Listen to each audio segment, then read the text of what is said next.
Silver on the Tree by Susan Cooper, Chapter 2, Black Mink. The way home was a winding way, first through fields and along towpaths, to the place where they had left their bicycles, then along curving, small, green-shaded roads. Oak and sycamore and Lombardy poplar reached high on either side. Houses slept beneath hedges, fragrant with honeysuckle and starred with invading bindweed. In the distance, they could hear the hum of a hurrying, more preoccupied world, and see the cars flickering by on the motorway that straddled the valley of the Thames.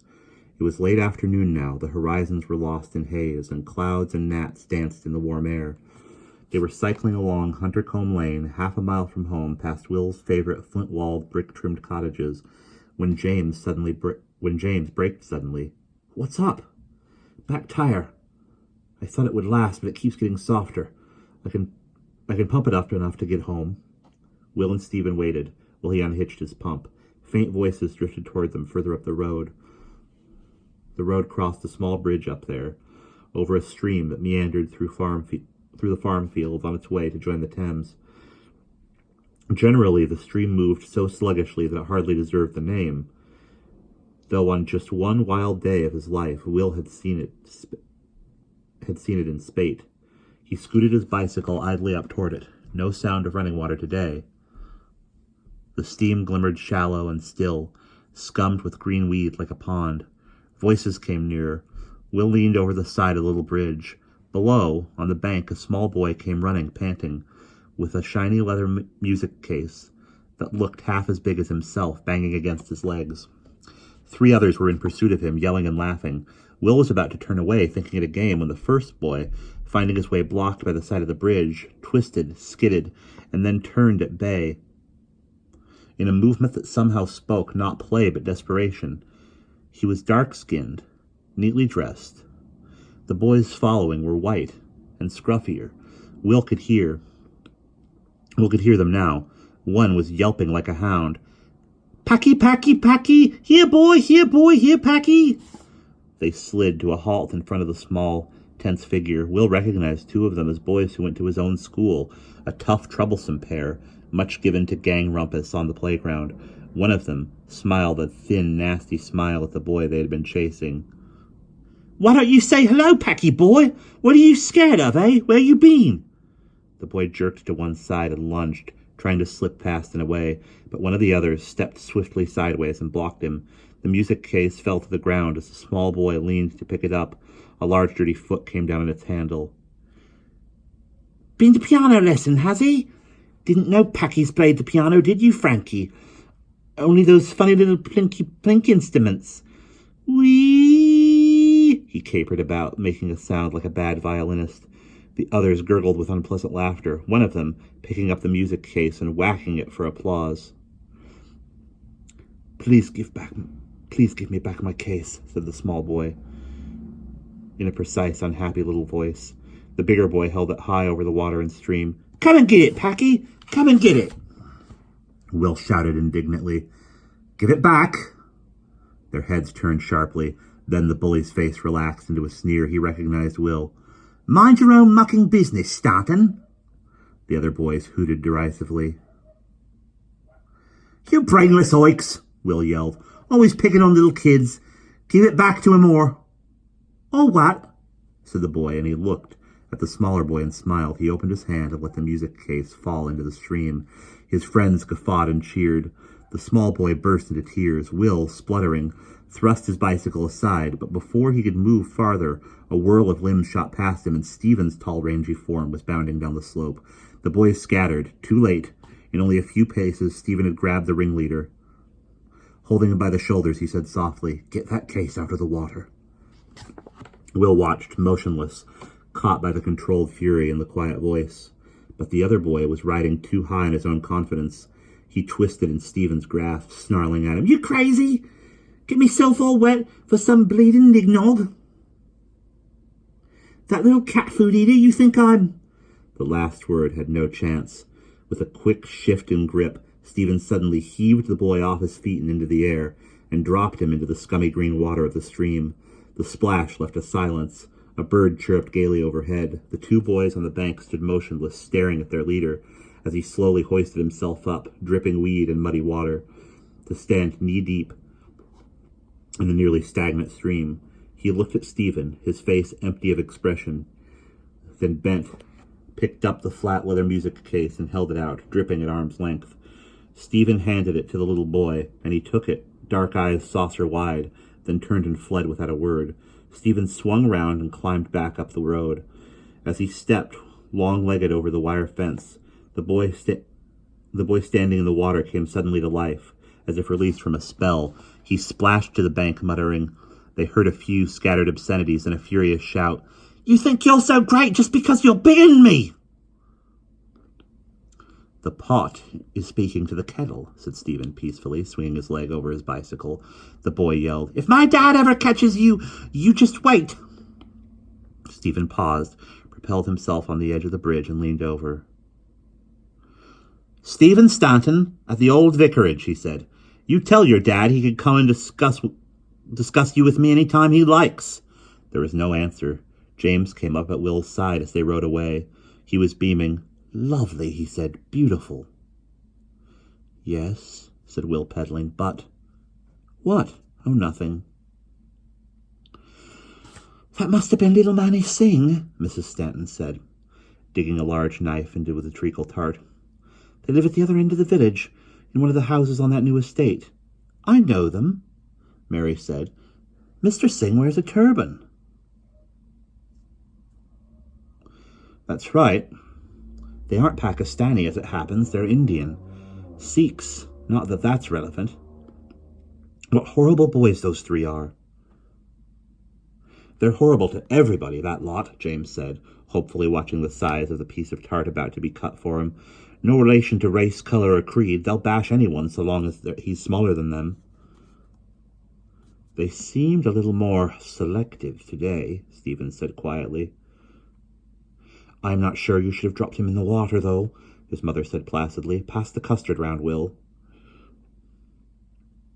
"Richie Moore called the little boy a cat food eater," Will said. Stephen said, "Pity that stream wasn't 10 feet deep." James said, "There's an extra piece of tart there, Mum." "For your father," Mrs. Stanton said. "Eyes off. He doesn't work late for you to pinch his dinner." "Don't stuff, James. Even Mary's eating more slowly than you." Then she raised her head, suddenly listening. "What's that?" They all heard the faint noise outside. It came again, louder. Distant squawking sounds rose from the chickens in their yard behind the house, not ordinary squawks of protest or demand, but high cackles of alarm. Instantly the children stampeded, James even forgetting his treacle tart. Will was first out the back door.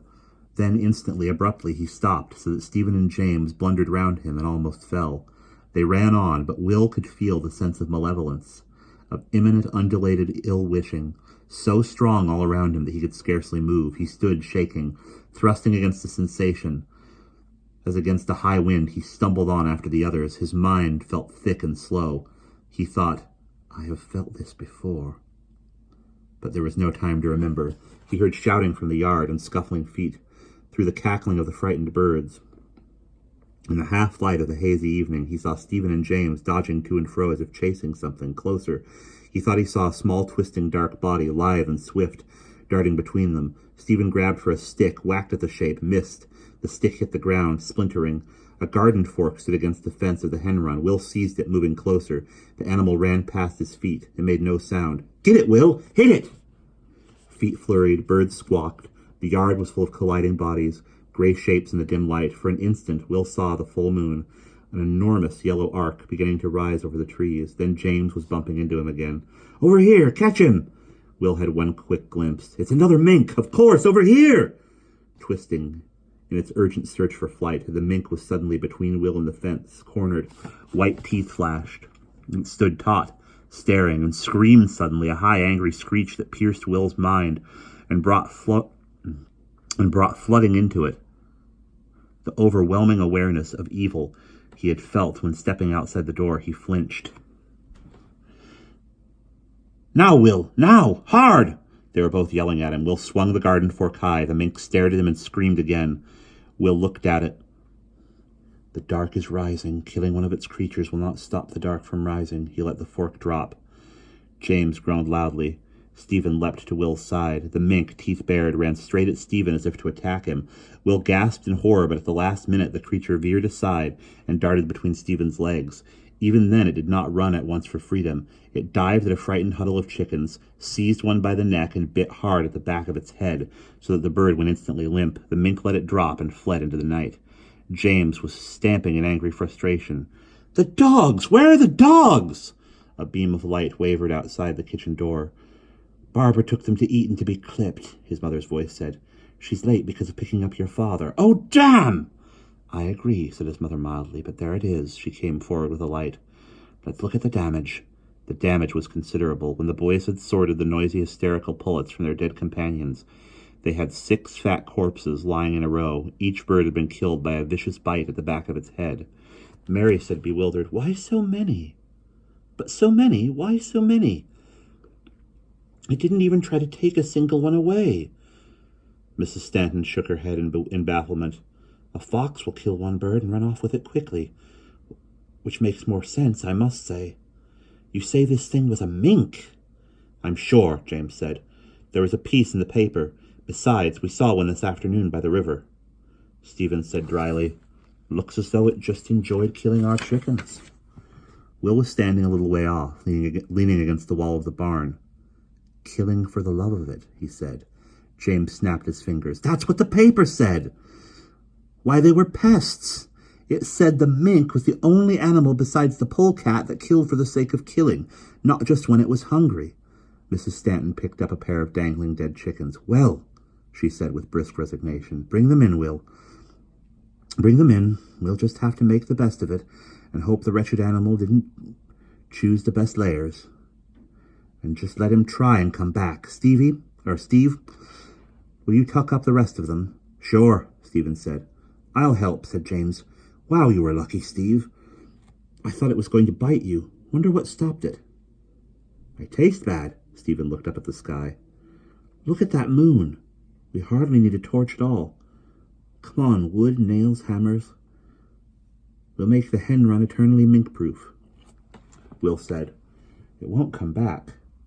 He was looking at the pimpernel flower, drooping wilted and forgotten from Stephen's buttonhole. "Good against venomous beasts. It won't come back." James peered at him. "You look funny. You okay?" "Of course I am," Will said, fighting the turmoil in his mind.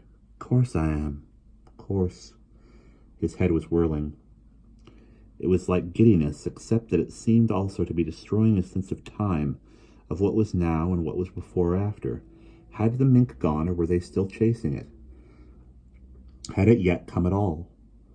Were they shortly to be attacked, the hens to begin a dreadful frightened clamor, or was he somewhere else entirely? He shook his head abruptly. "Not yet, not yet. Dad's tool chest is in the barn now. He moved it," he said.